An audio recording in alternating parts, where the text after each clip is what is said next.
Shalom Bapak Ibu Saudara. Pada saat ini kita ketemu lagi di dalam Bina Iman. Dan pada saat ini kita akan merenungkan kebenaran firman Tuhan yang terambil dari 1 Raja-Raja 21 ayat 29. Sudahkah kau lihat bahwa Ahab merendahkan diri di hadapanku?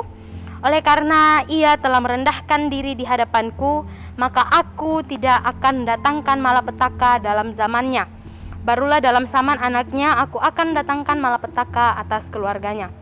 Bapak Ibu Saudara, tema kita pada hari ini yaitu pertobatan yang sejati. Bapak Ibu Saudara, tak ada manusia yang tidak pernah berbuat salah di mata Tuhan.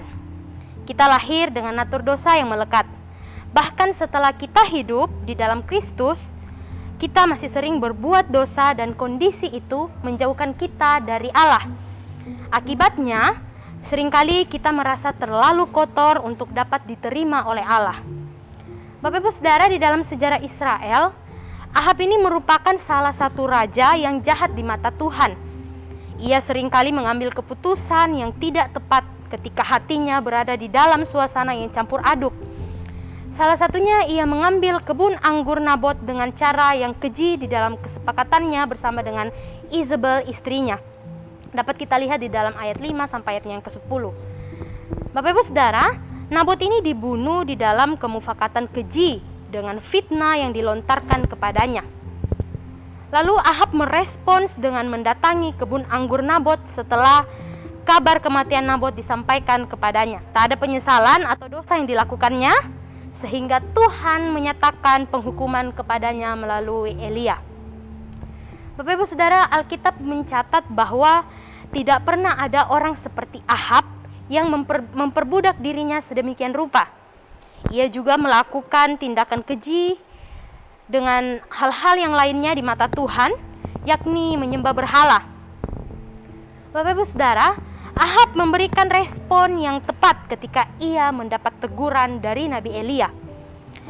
Ia merendahkan dirinya di hadapan Tuhan dengan mengoyakkan pakaiannya dan mengenakan kain kabung dan berpuasa.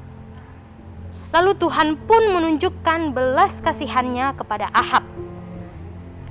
Dalam hidup yang kita jalani ini, seberapa burukkah tindakan jahat yang pernah kita lakukan di hadapan Tuhan? Kalau kita melihat kisah dari Ahab ini, Ahab yang begitu jahat tetap memperoleh belas kasihan Tuhan oleh karena kerendahan hati yang ia miliki di dalam dirinya. Bapak Ibu Saudara, bukankah belas kasihan Tuhan itulah yang senantiasa juga kita rasakan di dalam kehidupan kita? Firman Tuhan hari ini mengingatkan kita akan dua hal. Yang pertama, kita harus menyadari bahwa diri kita ini adalah orang yang berdosa. Ada banyak orang yang menganggap dirinya benar dan suci, sehingga ia merasa bahwa dirinya tidak perlu bertobat. Pengakuan jujur sebagai orang berdosa yang memerlukan pengampunan dosa dari Tuhan Yesus adalah langkah awal di dalam pertobatan yang sejati. Pengakuan kita adalah bukti bahwa kita mau merendahkan diri di hadapan Tuhan. Sebab 1 Yohanes 1 ayat 8 mengatakan, jika kita berkata bahwa kita tidak berdosa, maka kita menipu diri kita sendiri dan kebenaran tidak ada di dalam kita. Apabila kita mau datang kepada Tuhan Yesus yang mengakui dosa-dosa kita, maka Ia adalah setia dan adil. Bahkan dikatakan bahwa sekalipun dosamu merah seperti kirmisi, akan menjadi putih seperti salju. Sekalipun berwarna merah seperti kain kesumba, akan menjadi putih seperti bulu domba.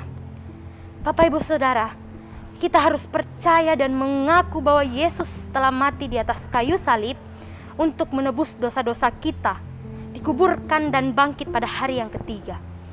Lalu, hal yang kedua yang dapat kita renungkan bersama-sama di dalam firman Tuhan pada pagi hari ini adalah kita pun harus mengaku dengan mulut dan percaya bahwa Yesus adalah Tuhan dan Juru Selamat.